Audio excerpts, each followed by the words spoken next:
She married a man she loved deeply. A good man, a hard-working man, but a man who wanted nothing to do with God. And she had made a decision: she would not drag him. She would pray him. Her name was Grace. Every morning before her household woke up, she was already on her knees. Same corner, same Bible, same altar, day after day, month after month, year after year. Year 1, nothing changed. Year 2, he mocked her prayers openly. Year 3, he told her she was wasting her time on a God who was not there. She said nothing. She went back to her corner and prayed harder. Year 4, a crisis hit their home. Financial collapse. Everything they had built together began to fall apart. Grace went to her altar and prayed not just for her husband, but for the crisis.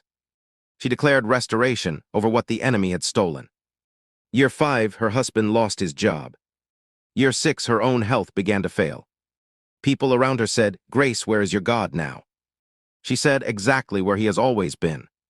At my altar, waiting for me to show up." Year 7 was the hardest. The silence of God felt like a wall she could not climb.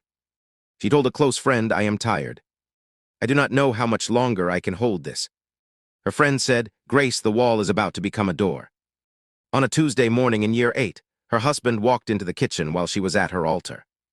He stood in the doorway watching her for a long time. And then he did something she had never seen him do in 20 years of marriage.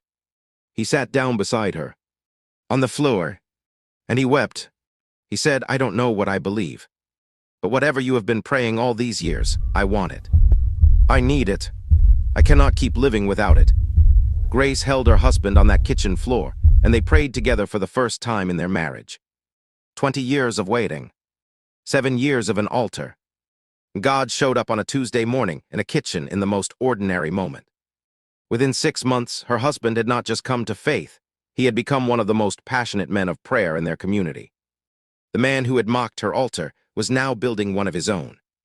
Grace says this, "I never prayed to change my husband. I prayed because I trusted God. The change in my husband was God's idea, not mine. I just had to stay at the altar long enough to see it." If you are praying for someone who seems unreachable right now, a husband, a wife, a child, a parent, do not stop. You are not praying into silence. You are praying into a process you cannot yet see. 7 years of altar prayer changed one man. One man changed a home. One home is changing a community. Subscribe for Kingdom Advancement every Sunday, Tuesday, and Thursday. Your altar is working. Do not stop.